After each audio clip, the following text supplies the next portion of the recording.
Hey everyone, and welcome back to the channel. Today, we're diving into a topic that so many of you have asked about. Something that can be both incredibly rewarding and, let's be honest, sometimes a little tricky. We're talking about how to communicate better with your adult children. That transition from parenting a child to building a relationship with a fellow adult can be a real learning curve, right? One day you're packing their lunch, and the next, they're navigating careers, mortgages, and maybe even their own families. The dynamic shifts, and so must our communication. But how do we do it? How do we stay close and connected without overstepping? Well, that's exactly what we're going to explore today. We'll cover some practical, heartfelt strategies to help you build a stronger, more respectful, and loving bond with the amazing adults your children have become. So grab a cup of tea, get comfortable, and let's get into it. First things first, let's talk about the biggest shift. Moving from a director to a consultant. When our kids were young, we were the directors of their lives. We set the rules, made the big decisions, and guided them every step of the way. But now, they're the directors of their own lives. Our new role, if we choose to accept it, is more like that of a trusted consultant. A consultant doesn't barge in and take over. They wait to be asked for their opinion. They offer advice, not commands. This is a fundamental mindset change. It means learning to bite your tongue sometimes, even when you think you know best. For example, instead of saying, "You should really start saving more for retirement," you might wait for them to bring up financial stress and then say, "I've learned a few things about saving over the years." If you ever want to chat about it, see the difference. One is a command. The other is an invitation. This approach shows respect for their autonomy and makes it far more likely they'll actually come to you for advice when they need it. It's all about respecting their captaincy of their own ship, while letting them know you're a friendly port they can always sail into. Now, let's build on that with our second point, mastering the art of active listening. I know, active listening sounds like a term from a corporate seminar, but it is pure gold in personal relationships. What does it actually mean? It means listening to understand, not just to reply. So often, especially with our kids, we listen with an agenda. We're already formulating our response, our solution, our "I told you so," before they've even finished their sentence. Active listening requires you to put that on pause. When your adult child is talking to you, give them your full attention. Put your phone down.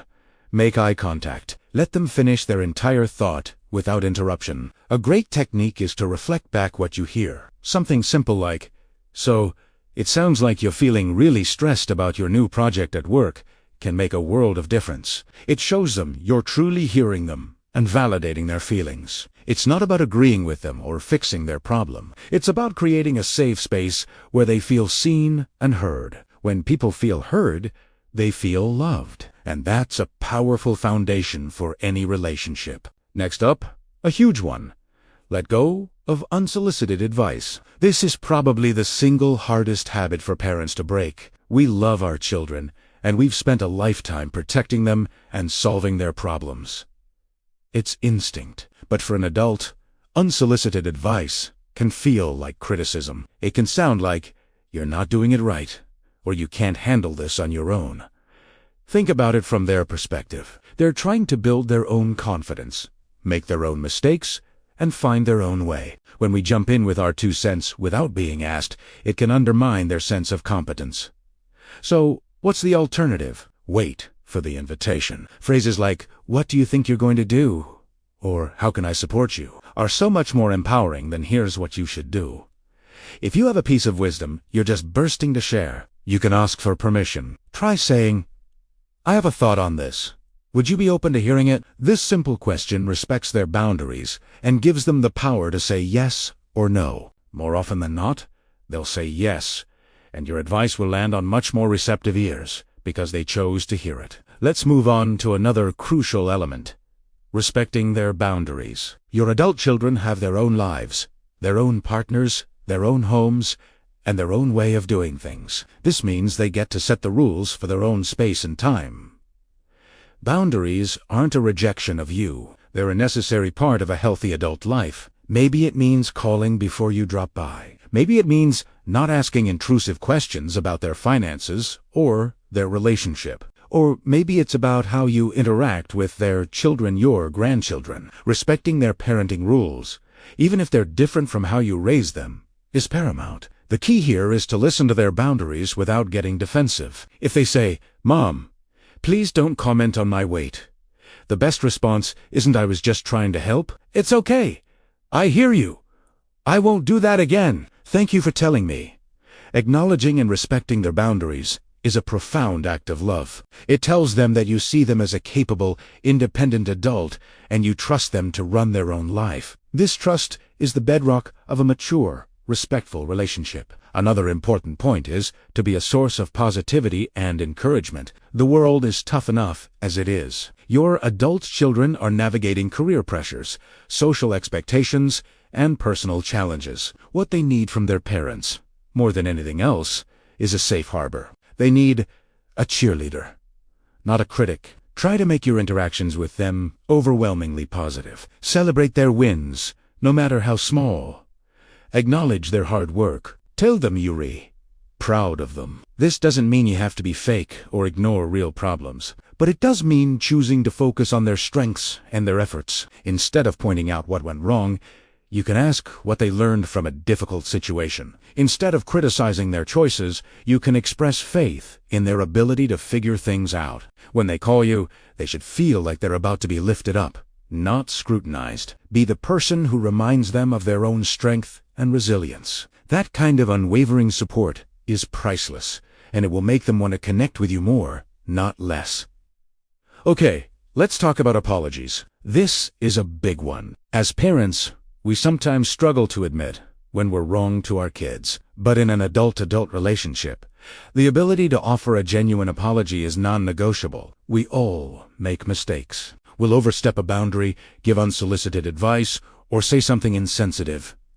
It's going to happen. The magic is in the repair. A real apology isn't "I'm sorry you feel that way." A real apology is "I'm sorry for what I did. I was wrong to say that, and I can see that it hurt you. I will try to do better." It takes ownership, acknowledges the impact, and commits to change.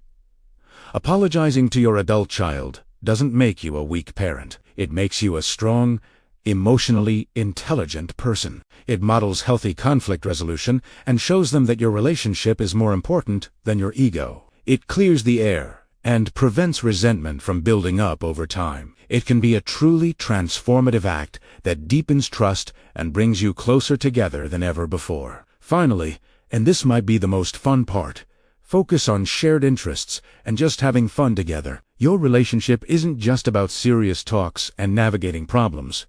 It's also about joy, laughter, and connection. What did you use to love doing together? Can you adapt that for your adult relationship? Maybe you both love hiking, trying new restaurants, going to concerts, or working on a project together. Make an effort to create new, positive memories that have nothing to do with your old parent-child roles. Invite them to do something you know they enjoy, without any agenda other than spending quality time together. These shared experiences become the happy, connective tissue of your relationship. It shifts the dynamic from one of obligation to one of genuine friendship. Ask them about their hobbies, their favorite shows, the music they're listening to. Show a real interest in their world. When you connect as to people who simply enjoy each other's company, all the other communication challenges we've talked about become so much easier to navigate. So, to recap, our journey to better communication with our adult children involves a few key shifts. Becoming a consultant instead of a director,